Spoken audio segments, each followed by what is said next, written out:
Most Holy Father, thank you so much for this time together, for all of us that are here in person and those online. We especially appreciate the blessing of Mary Elizabeth and her words that bring to us, that she brings to us, that gives us clarity. Please bless all those that are in need of help and hurt, that need your healing touch and your calming presence. And thank you so much for this time together for Sunday morning that we come and learn more about your word. In Jesus' holy name, amen. Amen. Thank you. Rachel, good morning. We're glad you're here. And let's see, Carol signing in. Looks like Somebody else dinged. yeah. Maybe her video isn't on. My video is not on, but I'm here. Okay, hey Carol, we're glad you're here. Me too. Well, we are in the third section of third lesson of our study of Daniel, which moves us into the second part of the book. And you've probably noticed very quickly that the book is really different now. Really different. So things that I said at the beginning about that it is a book in two parts, that the first section has a lot of narrative, that the second section has Daniel's visions and dreams in it, that the first half it's just kind of storytelling, and the second half is very apocalyptic, right? I mean, it's just really wow, out there kind of stuff. So that's probably all making more sense now that you actually see it. So let's just review that, kind of get it in our head. In the first half of the book of Daniel, who is it that had dreams or visions? The king, right? Various pagan kings. And now, of course, who is having the visions? Daniel, right. Who interpreted those dreams for the kings? God. Yes. Through Daniel. Through Daniel, exactly, right. Now, who's interpreting the dreams for Daniel? Gabriel. Yeah, some sort of angelic figure, Gabriel, exactly. Yeah, Gabriel. And this is really typical of apocalyptic literature that there's this, I'll say, angelic spirit guide. And where have we seen that in our own studies of another book? Revelation. In Revelation, yeah. Look for example, somebody read for us Revelation chapter 21, verse 9. Welcome, Terrence. You're back. We've missed you. I missed you, yes. So I'm so sorry. That's all right. We'll give you a pass on praying since you've been gone for a while. Oh, thank you. So somebody read for us Revelation chapter 21, verse 9. Okay. Okay. One of the seven angels who had the seven bowls full of the seven last plagues came and said to me, "Come, I will show you the bride, the wife of the Lamb." Thank you. So there's this angel that's telling him what's going on and showing him explaining to him what he's going to show him. Look also at chapter 22, verse 1. Then he, the angel, showed me the river of the water of life, bright as crystal, flowing from the throne of God and of the Lamb. And then again in verse 6, and he said to me, these words are trustworthy and true, and the Lord, the God of the spirits of the prophets, has sent his angel to show his servants what must soon take place. So this idea of having this vision experience that makes no sense to you unless this angel interprets it for you. It's really typical of a hallmark of what scholars call apocalyptic or revelatory, revealing literature, right? That's what apocalypse means, an unveiling, a revealing. So we're starting to see why scholars talk about Daniel as the only apocalyptic literature in the Hebrew Bible.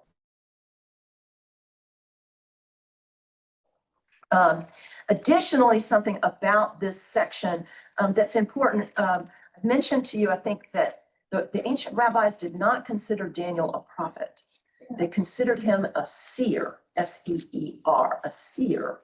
And I want us to look at a couple of critical verses in today's passage that help explain why they make that distinction.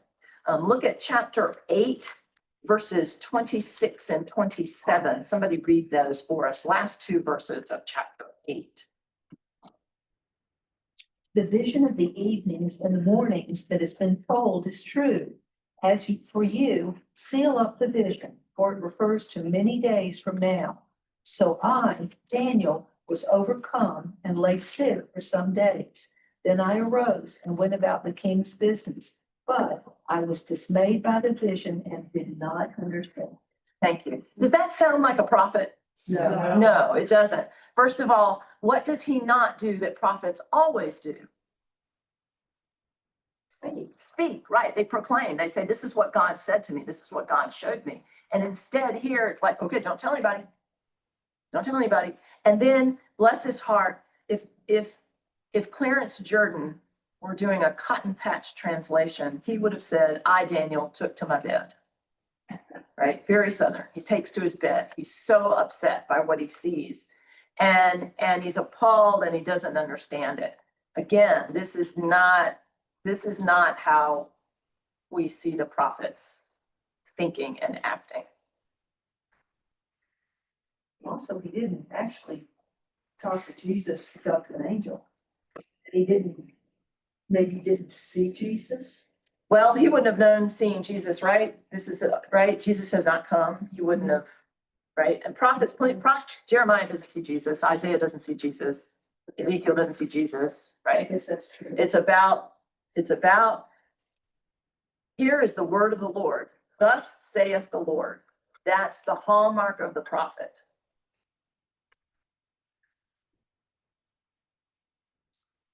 So let's dive into these visions. Oh my goodness, and their interpretations. And as we do so, let's remember how has this book already characterized pagan kings and their kingdoms? How have they been depicted so far? They're not very bright. They're not real bright. Are they nice people? No.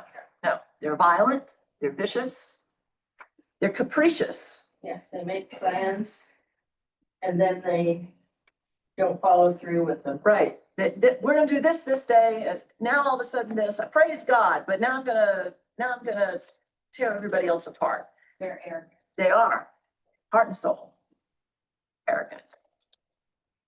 Think about them calling themselves the king of all the world, and my mighty kingdom that I made. Wow. Step away from the person who's about to get lightning bolt, right? So this is already how we understand these characters. And we're going to see these beasts and these visions essentially enact that, right? So think about these beasts that are described in chapter 7, verses 1 through 7. Who are the four beasts? There are four beasts. What are they? Lion, Lion? a bear, Yep. the leopard Mhm. and The dragon. The dragon, exactly. The big bad wolf, the big bad guy of all the big bad guys was the dragon. Now, are these things that you would get for your 3-year-old as a pet? No. No, right. What kind of animals are these? wow. Why? Vicious. Vicious. Killers. Lions and leopards, and bears are omnivores, right? They're meat eaters, right? They kill things. Okay? And notice, it's not just an ordinary lion or an ordinary leopard. No, they got wings. They have wings, exactly. They're bigger than life. And of course, that dragon has those 10 horns. Horns are always depictions of power, right? Right. Yeah. And notice one of the things that they're wantonly destructive. In verse 7, after this I saw in the night visions, and behold, a fourth beast, terrible and dreadful and exceedingly strong, had great iron teeth. It devoured and broke in pieces and stamped the residue with its feet. It's not enough for this thing to kill stuff, it's got to grind it into the ground. Picture is good. I haven't done this out. Yeah, it's on our bulletin board too. Yeah, See. yeah, yeah. Yeah, that's a great website, by the way. The Bible Project. And our books are up on the wall always on the bulletin board. Thank you for doing that, Ramona. Is it significant that they say they come out of the sea? Yes, Why so? yes. Why do you think that's significant, Charlene? God comes out of the air, or God and angels seem to come out of the sky. They come in the clouds, exactly. The sea, as your friends Ramona know, is a scary and unknown place. What existed before God spoke and said, "Let there be light"? The waters. Waters. And were they nice, calm, sweet waters? No, the chaos. Hebrews hated water. If it lived in the water, it was a fish. It didn't matter whether it had fins, scales, breathed air, had pretty little tendrils. It didn't matter. It was a fish because it lived in the sea. Bad things happen in the sea, and great monsters rise up out of the sea. We'll see that. We saw that in Revelation as well. I was just gonna ask you, is that why in Revelations, the worst beast came from the Came water? up out of the sea. Okay, I thought that was. The sea is a bad place. Well, and then when we get into Jonah this week, Absolutely. Absolutely. Yeah, the sea is a scary place. And a bad place to choose to be. Think about that with Jonah, right? So let's make sure that we understand, there is a one-on-one here of who this author is associating with these beasts. The winged lion clearly represents Babylon. Then the bear, the next great power in the Near East, were the Medes. The next beast, the winged lion, was the next real superpower of the Near East, Persia. And it's going to be Cyrus, right, who comes to power, completely defeats the Babylonians and liberates the Jews to go home from Babylon. And then Alexander the Great, the Greeks are going to come along, here represented as the dragon with 10 horns. And remember, it is going to be the biggest superpower that the world had seen at that point, right? Alexander is going to conquer the world as far east as the Indus River in India. It is the great empire. It is also the great empire in that it's going to have the greatest cultural impact. What language is the New Testament written in? Greek, right? Everywhere that Alexander went, he took the Greek language, the common language, not the language of Plato and Aristotle and the university graduates, but the common man's Greek, Koine Greek, it's called, common Greek. And you'll notice that in verse 8 of chapter 7, Daniel says, "I considered the horns, and behold, there came up among them another horn, a little one, before which 3 of the first horns were plucked up by the roots, and behold, in his horns were eyes like the eyes of a man." What the author is describing here is that when Alexander dies, which was shortly after he reached the Indus River, remember he dies very young, he's in his early 30s, right? His kingdom cracks apart. He was a conqueror, he was not a nation builder, he was not a statesman. And his kingdom is going to crack apart into 3 parts. The Ptolemaic branch, who's the most famous Ptolemaic ruler? Cleopatra, right? Yeah, we all think of her as looking like Elizabeth Taylor and being Egyptian. She was actually Greek, right? And had a hawk nose with a wart on it. We know that from coins. But she was evidently had a great sense of humor, and a very smart woman. Then there were the Seleucids, who controlled basically modern day Syria, Iran, Iraq. And then there was another general's clan that controlled Greece, Macedonia, that sort of thing. But if you think about Egypt and you think about Syria and Iran and Iraq, what sits on the bridge between those two? Israel. Israel. Some things never change, right? Location, location, location. So the residents, the Jewish people there in Greek Palestine found themselves being fought over by the Ptolemies and the Seleucids constantly. Eventually, the Seleucids take control, absolute control of the region, under rulers who take the name Antiochus Epiphanes. When we get to Antiochus Epiphanes the fourth, everyone say boo. Boo. Right. Okay, you're going to be called upon to say that multiple times. So practice again. Antiochus Epiphanes. Boo. Right. He comes to power, and he is a Hellenizer. And what do I mean by a Hellenizer? Hellen, the Hellenic center is what? The Greek center, right. So Hellenizer is somebody who wants to turn everybody into a Greek. Everybody must boo, exactly. So Antiochus Epiphanes, boo, tried to make everybody speak Greek. He made it illegal to practice any religion other than Greek paganism. So Antiochus Epiphanes illegalized the practice of Judaism. Antiochus Epiphanes illegalized circumcising your sons. Antiochus Epiphanes illegalized observing Sabbath. Antiochus Epiphanes illegalized wearing phylacteries, prayer shawls. Antiochus Epiphanes illegalized owning a copy of Torah and burned Torah. And to this day, Antiochus Epiphanes is burned in effigy among Eastern European Jews.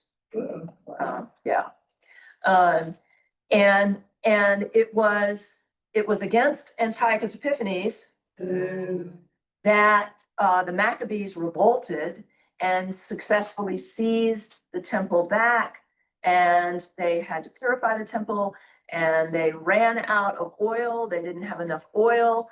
The eternal flame was going to go out, so they sent a runner as fast as he could to go get oil from the nearest occupied Jewish town to come back with oil for the temple's eternal flame that represents the miracle of God's presence. And miraculously, over the 8 days, the light never went out, which is what is now celebrated as Hanukkah. Right, exactly. Yay, exactly. So all of this is leading up to the persecution, the active, horrible persecution of the Jews by Antiochus Epiphanes. Very good. Good, right. And you'll see that in the depiction of the fourth beast's relationship with the saints and with God. Somebody read for us chapter 7, verse 21.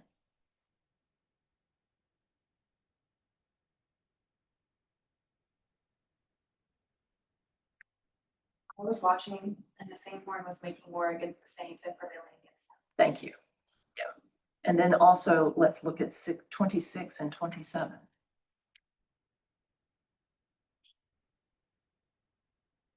But the court shall be seated, and they shall take away his dominion, to consume and destroy it forever. Then the kingdom and dominion, and the greatness of the kingdoms under the whole heaven shall be given to the people, the saints of the Most High. His kingdom is an everlasting kingdom, and all dominions shall serve and obey him. Thank you. So what happens to the beast? He was destroyed. He's destroyed. He's judged, right? And I should have had you read, Rachel, verse 25.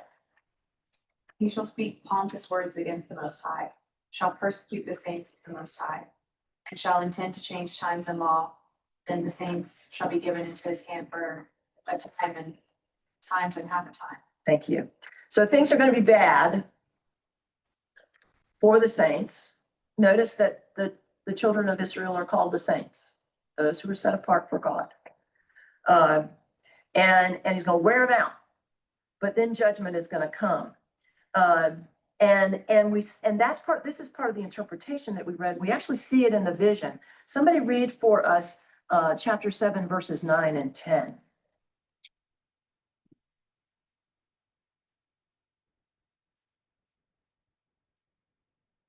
As of Lord's thrones were set in place, and the angel one took his throne. His clothing was white as snow, and the hair of his head like pure wool. His throne was fiery flames, and his wheels were burning fire. A stream of fire issued and flowed out from his presence. Thousand served him, and 10,000 times 10,000 stood attending him. The court sat in judgment, and the books were opened. Thank you. So this being, right, is preceded by what are put out, very beginning of verse 9. Thrones. So somebody who's in charge is coming. And this one who comes is one that was, again in verse 9, what is he called? The Ancient of Days. Ancient of Days. Now, is this a human figure or a divine figure? Divine figure. This is God. Very clearly, this is God. Yes, great I am. And the court sat in judgment. And what do you think? What does that make you feel, that last line? And the books were open. I was waiting for them to talk about seals. So, yeah, right. Yeah. John is absolutely playing on that, right? But let's say you haven't read Revelation. Okay. And you hear the books are opened. Judgment. Yes. We were gonna throw the book at you, right? Yeah, exactly. And it tells you, this is official feeling. Remember, most people have never seen a book. This is very official feeling. This isn't just the beasts. This is, okay, order out of chaos. The books are open. Not only that, remember that words written in a book have power. It's written in the book. Remember Yul Brynner in 10 Commandments? So let it be written, so let it be done, right? There's this thing about stuff that's written in a book. It's written down. It's authoritative. We know that this figure that has come and has raiment as white as snow, head on his hair is pure like wool, fiery flames. This entity is in control. There's no chaos. There's no question. This Ancient of Days is in control. Now, I know what you want us to do right now. You want us to jump into verses 13 and 14. But I'm not going to let you yet. Let's look at the second vision that's in chapter 8. And Gabriel comes and explains that these two beasts come rampaging from the east. And who are they? Somebody read for us chapter 8, verses 20 and 21.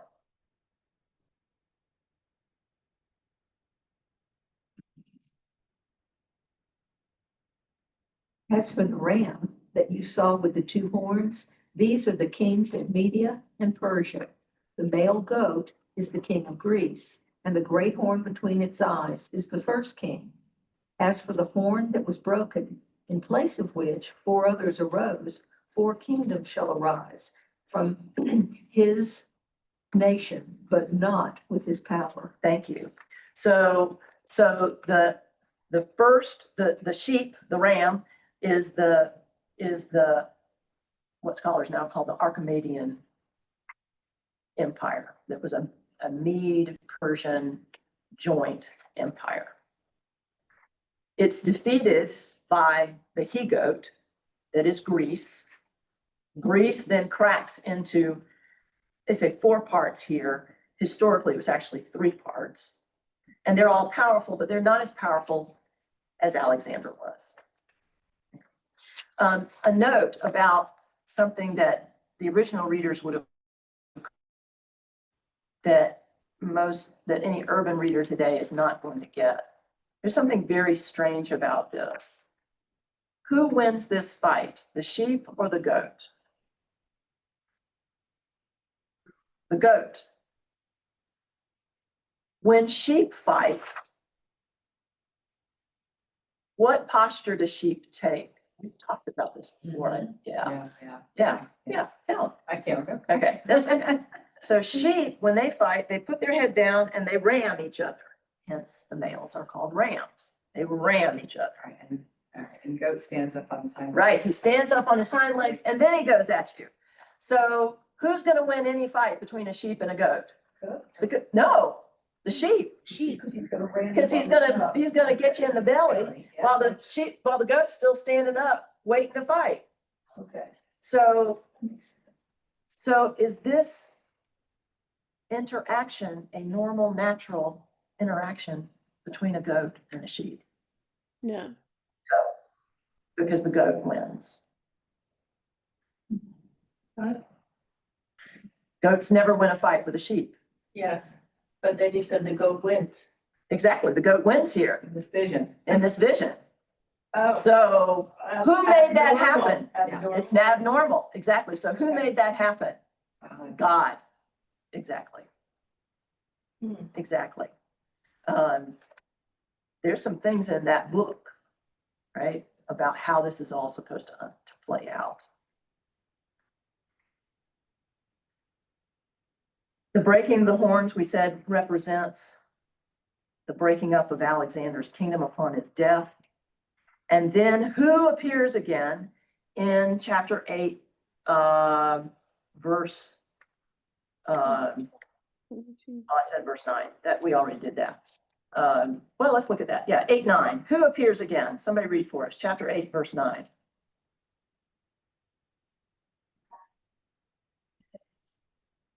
Yeah. So yeah, read that verse for us so we can all say who. And out of them came a little horn. Which grew exceedingly great toward the south, the east, and toward the west. Thank you. So his kingdom expands, right? And this is. Antiochus Epiphanes. Ooh, right. Very good. Very good. Exactly. And we've already talked about that the New Testament uses these kinds of beasts to depict pagan powers that are opposed to God's rule. And of course, what happens to them? They're destroyed. They're destroyed. Exactly. I think I hope it's now real obvious that John is drawing on this chapter of Daniel. You know, and I hope it's also really obvious. Remember, John is writing to a persecuted church. Daniel here is the author of this book is writing to a persecuted Jewish community. Remember that the Hebrew in which Daniel is written is late biblical Hebrew. It's not Hebrew from the period of the exile. It's Hebrew from the period of the Greek conquest. So this writer is writing to persecuted Jews, heavily, horribly persecuted Jews. You could be put to death for having your kids circumcised. You could be put to death for for practicing Shabbat, for going to a reading of Torah. Somebody could look you in the eye and say, "Eat that pig."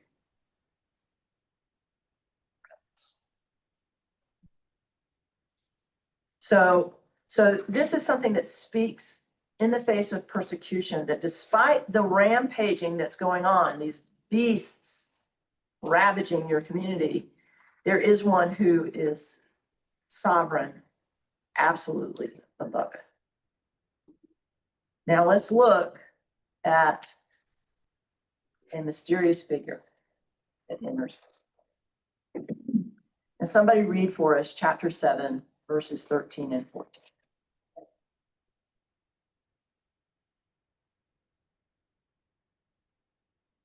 In my vision at night, I looked, and there before me was one like a son of man, coming with the clouds of heaven. He approached the Ancient of Days and was led into his presence. He was given authority, glory, and sovereign power. All peoples, nations, and men of every language worshiped him. His dominion is an everlasting dominion that will not pass away, and his kingdom is one that will never be destroyed. Thank you, Terrence. So this figure is described as one like what in verse 13? There came one like Son of man. a son of man. What details about this figure jump out at you? He's coming from the clouds of heaven. Yeah.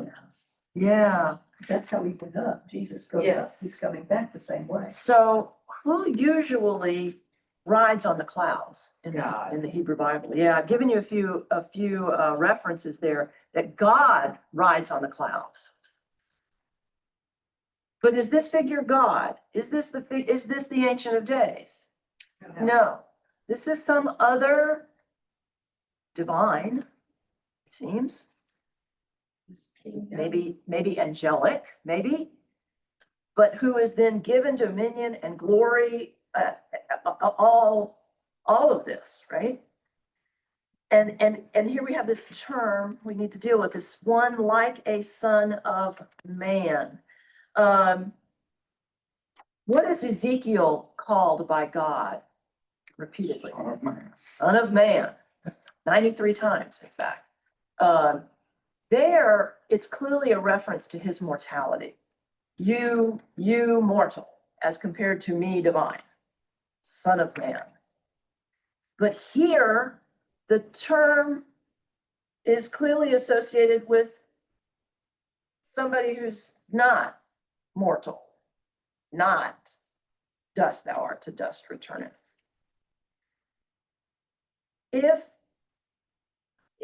we were across the street at our good friends there at the temple, we would talk about this as probably a depiction of the angel Michael, who was the patron angel of the children of Israel. We're going to meet him actually in the next chapters of Daniel. The early church, though, remembered that Jesus called himself the Son of Man, 89 times recorded in the New Testament.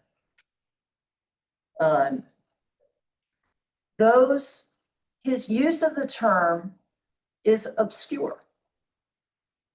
In other words, what does he mean by calling himself the Son of Man?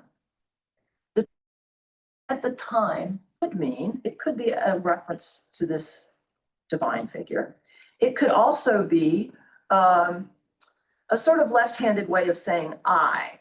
One thinks about, how King Charles never calls himself I. He says one thinks we should, right? When he got married, I sort of wondered if instead of saying I do, he was going to say one does. So instead of saying I had a hard day, the Son of Man had a hard day.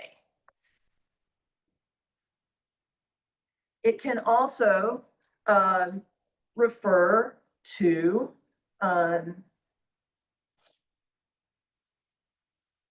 one's mortality, specifically. The sons of men are dust. Jesus uses it basically in three different ways, in three different contexts.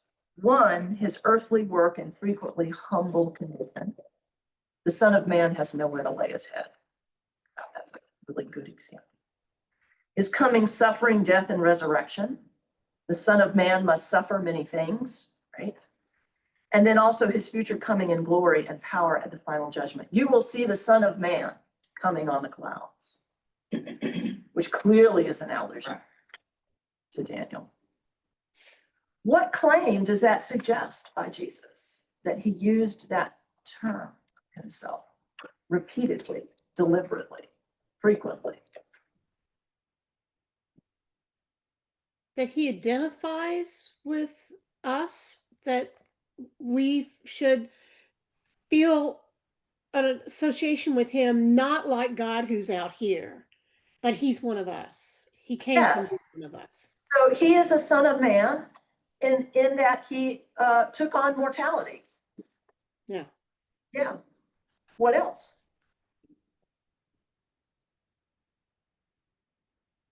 I Oh, think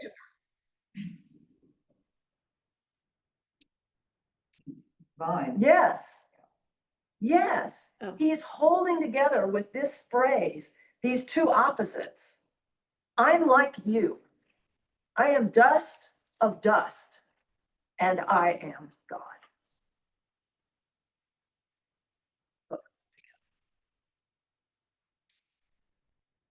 Probably chose to use that term because it was a conundrum term. If he had said right from the beginning, I'm the Messiah, people would have gone, yeah, right. If he had said, I'm King of the Jews, what would the Romans have done? Killed them. Right. Early. Right. But saying the Son of Man has nowhere to put his head. I don't have anywhere to put my head. That's all that might mean. Might mean a lot more. But that you couldn't peg him on it. You couldn't pigeonhole him and therefore write him off, nor could you convict him of a crime and have him executed. It seems to have been a very strategic use and deliberate use of that term. Questions, comments about this wild passage? So what does Daniel mean? I'm gonna. Everybody was. Yeah. We don't know. As I said, if we were across the street hearing a traditional Jewish interpretation, it would be, well, this is Michael. This is But the when I angel read Michael. it, it's Jesus. You hear Jesus. Yeah. Scripture can be multi-layered, right? Yes. But this isn't Jesus coming the first time. This is his second, because he comes on a cloud. He didn't come by woman. And his dominion is everlasting. So that's eternity. And his kingdom is one that will never be destroyed. So we're talking about his second coming. Probably, Maybe. probably, maybe, yeah, It does say it's a future time, right? so. But it I thought could, the same thing. Daniel could have been thinking it would be maybe soon. But Well- how would Michael be the son? Like a son of man. It says someone like a son of man, right? Again, I think you can appreciate why Daniel takes to his bed. So, Sure, you know, for sure, because like, what does this mean? yeah, and you're trying to get back and get more revelation, so where it came from is in your dreams. Let me get back there, so maybe I can hear Yeah, from God Yeah. through another dream to explain it, so to me, that makes sense. Yeah. Because he's confused, appalled even, appalled and didn't understand it. Enough to make you sick. Remember, we had that lesson where, you know, he spends the time in bed and then he gets up and he goes to the river. Mhm. And there, the angel comes and explains it to him. Yeah. and explains why he was late. Yeah, We're studying a little bit of Daniel in our group of Deborah. Yeah, this now sort of makes a little bit of sense. It did not. Yeah, okay. and again, by the time Jesus comes along, it's an obscure phrase. People, he could use it and people would go, I'm not quite sure what he means by that. Or they, oh, he just means himself. He just means himself. It was a mysterious phrase. And I am not exaggerating to say that gallons and gallons of ink have been spilled on reams and reams of paper trying to understand this passage and Jesus' use of it. But I think we're best on target when we take what Charlene has said, Son of Man, that means you're immortal. At the same time, this is a divine figure, and that Jesus is claiming both of those as his identity. God in God's providence knew Jesus was going to need a phrase like that.